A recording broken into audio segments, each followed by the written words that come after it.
ईश्वर में नहीं जान पाते, ईश्वर में नहीं समझ पाते, उन्हीं के लिए यह संसार दुष्कर होता है।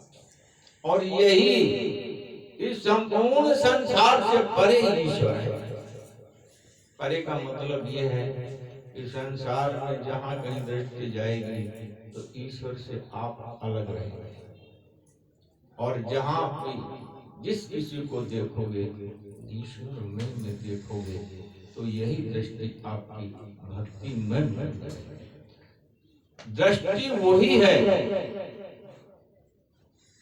लेकिन एक से सुंदर भाव बनने लगते हैं हृदय के अंदर, और एक से दूषित भाव बनने लगते हैं। हमको सिर्फ यही साधना करनी है कि सुंदर भाव ही हर व्यक्ति के प्रति हमारे बने, और हर व्यक्ति के प्रति हम हर प्रकार की बुराइयों से दूर रहें, और भगवान से और भगवान के चरणों से हम सदा प्रेम करें। उमा राम गुण गोढ़ पंडित मुनि पावहि विरति। भगवान के गुण कैसे हैं? इसमें पंडित मुनि को तो वैराग्य की प्राप्ति होती है।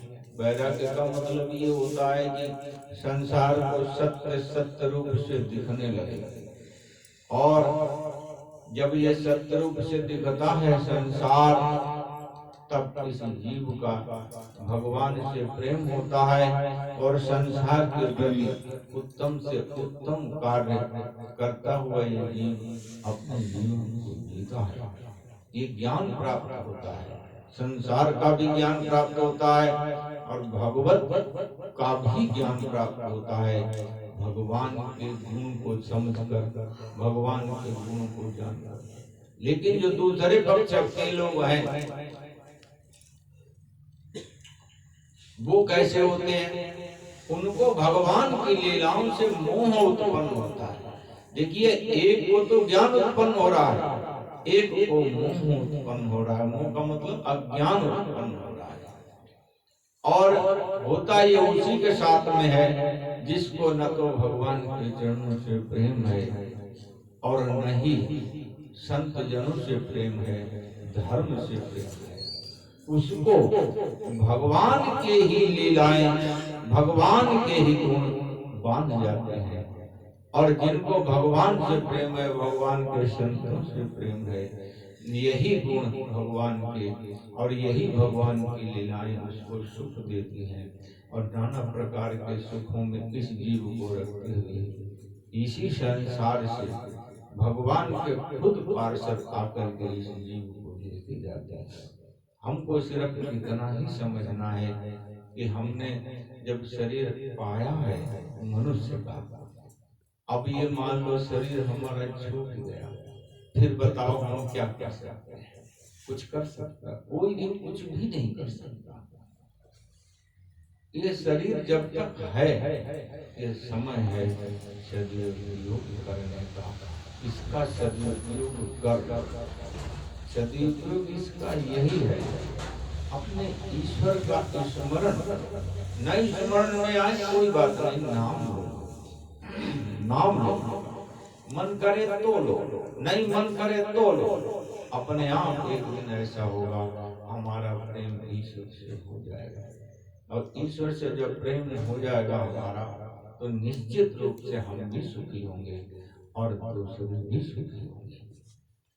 इसलिए भगवान की लीलाओं में भगवान से प्रेम करो। जागी रही भावना जैसी, प्रभु मूर्ति देखी तिन तैसी। अब सबसे बड़ी प्रधानता है भावना। जिसकी जैसी भावना होती है भगवान उसको वैसे ही देखते हैं। अब भावना पे आएगा, भावना का मतलब अंदर हृदय में भाव। अब उत्तम भाव तो जब ही बनेंगे ना जब संत महात्माओं ब्राह्मण के चरणों में, धार्मिक पुस्तकों में, वेद शास्त्र पुराण में, इसमें जब तुम्हारा और हमारा मन लगेगा, तभी तो उत्तम भाव बनेंगे। उत्तम भाव बनेंगे तो हमको अपने ईश दिखाई देंगे। और उत्तम भाव नहीं बनते हैं, अगर इनसे दूर यही जीव होता है तो उत्तम भाव नहीं बनते हैं, बंधन के भाव बनते हैं। ये खूब हमको समझना है। इसी मार्ग पे निरंतर चलते रहना है, दूसरों को चलाते रहना है।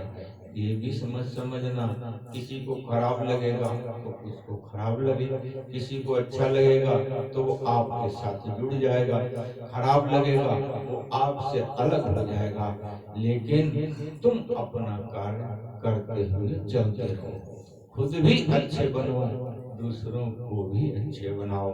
आधार भगवान के चरणों पर, क्योंकि जब तक भगवान के चरणों का आधार नहीं लोगे, भगवान नाम का आधार नहीं लोगे, तब तक भगवान से और भगवान के भक्तों से हम नहीं जुड़ पाएंगे। ये खूब ऊंट में बांध लेना। अगर संसार में मन को लगाओगे तो इतना दुखी होगे। देखो बेटा एक ही है और धर्म पे वो चल रहा है।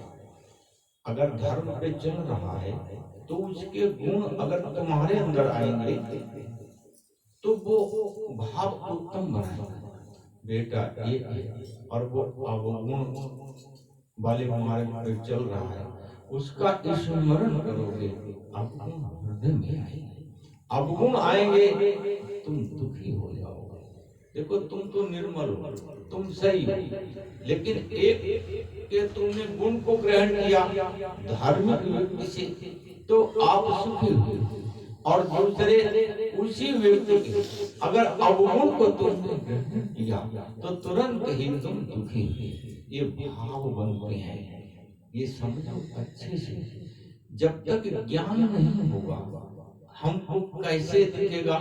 ज्ञान का रूप है प्रकाश और अज्ञान का रूप है अंधकार।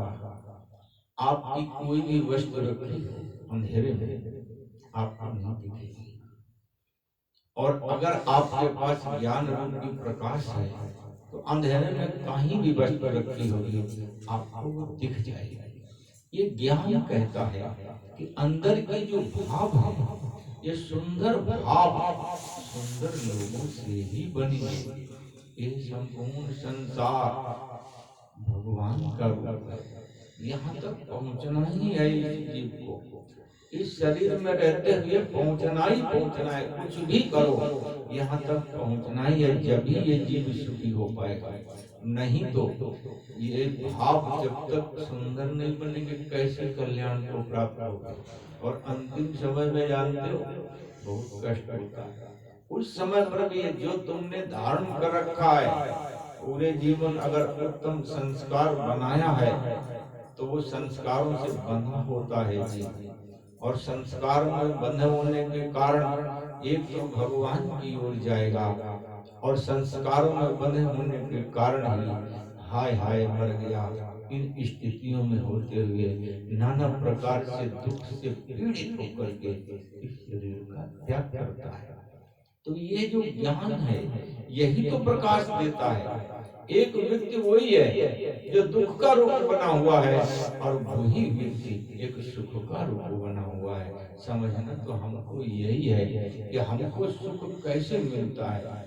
जैसे ही उत्तम भाव हृदय में आएंगे, हमारा मन, हमारी बुद्धि, हमारी चित्त सब आनंदमय में हो जाएगा। और जिस समय हमारे अंदर दूषित भाव आएंगे, उसी समय पे हमारा मन, हमारी बुद्धि, हमारे चित्त, ये सब कुछ दुखी हो जाएगा। निश्चित समझ लेना अच्छे से, हमको खूब अच्छे से पकड़ना है। सुंदर भाव हमेशा बने तो किसी के अंदर, पापी से पापी के अंदर भी हमको अवगुण नहीं देखना है। ये हमको वृत्ति बनाना है। कभी हम मान लीजिए कोई व्यक्ति पापी है, दूषित व्यक्ति जा रहा, अब उसका अपना कर्म है, पाप उसने किया है, तुम उसका चिंतन करोगे तब तुम दुखी होगे। तुम्हें उससे पाप से क्या मतलब? अरे ब्रह्म रूप है तो वो जीव, लेकिन है तो ब्रह्म रूप। पाप किया उसने अपने लिए किया, पुण्य किया उसने अपने लिए किया। तुम उसमें अगर ईश्वर तत्व का दर्शन करोगे